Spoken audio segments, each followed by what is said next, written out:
IPL এর ইতিহাসে record গড়লেন ঋষভ পান্থ। ভেঙে দিলেন গত আসরের সবচেয়ে বেশি দামে বিক্রি হওয়া মিচেল স্টার্কের রেকর্ড। তাকে 27 কোটি রুপিতে দলে ভিড়িয়েছে লখনৌ সুপার জায়ান্টস। একই দিনে আরেক রেকর্ড গড়ে 26 কোটি 75 লাখ রুপিতে বিক্রি হয়েছেন শ্রেয়াস আইয়ার। মাহমুদুল হাসান সজীবের রিপোর্ট। আইপিএল যেন টাকার গাছ, নাড়া দিলেই ঝরে পড়ে টাকা। তা না হলে একজন ক্রিকেটারকে দলে ভেড়াতে 27 কোটি রুপি খরচ করে কেউ। মরুর বুকে আইপিএল এর মেগা নিলাম। সবার অপেক্ষা, গেল বছর 24 কোটি 75 লাখ রুপির স্টার্কের রেকর্ড কেউ ভাঙতে পারবেন কিনা। এই প্রশ্নের উত্তর পেতে খুব বেশি সময় লাগেনি। নিলামের 3 নম্বরে ডাকা হয় ভারতীয় ব্যাটার শ্রেয়াস আইয়ারের নাম। গেল আসরে কলকাতাকে শিরোপা এনে দেয়া কাপ্তানকে ধরে রাখেনি শাহরুখের দল। এবার তার গন্তব্য হবে কোথায়, দামি বা পাবেন কত? সব প্রশ্নের উত্তরে সবাইকে চমকে রেকর্ড করেন আইয়ার। বনে যান আইপিএল ইতিহাসের সবচেয়ে বেশি দামে কেনা ক্রিকেটার।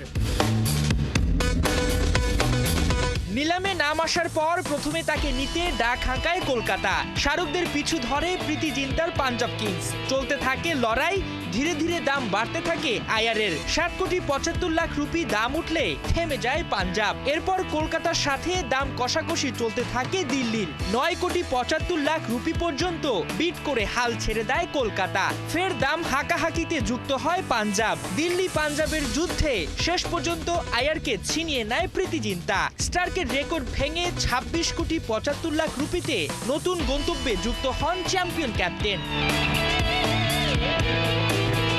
আইয়ারকে কেনার পর সবাই ভেবে নিয়েছিল এবারের মেগা নিলামে এর চেয়ে বেশি টাকায় বিক্রি হবে না কোনো ক্রিকেটার। কিন্তু তখনও বাকি ছিল ঋষভ পন্থ সহ তারকা সব ক্রিকেটারের নাম।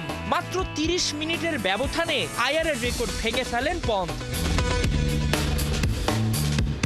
2 কোটি ভিত্তিমূল্য উঠা ঋষভ ছিলেন সবার নজরে। তাকে নিয়ে পাল্লা লড়ে লখনৌ হায়দ্রাবাদ। 20 কোটি 75 লাখ রুপি পর্যন্ত দাম উঠলে আরটিএম কার্ড প্রয়োগ করে এই দামে ঋষভকে চায় দিল্লি। কিন্তু লখনৌ বলে দেয় তারা 27 কোটি দেবে। শেষ পর্যন্ত পন্থ বিক্রি হন 27 কোটি রুপিতে। ইতিহাস গড়েন আইপিএল এর সবচেয়ে বেশি দামে বিক্রি হয়ে।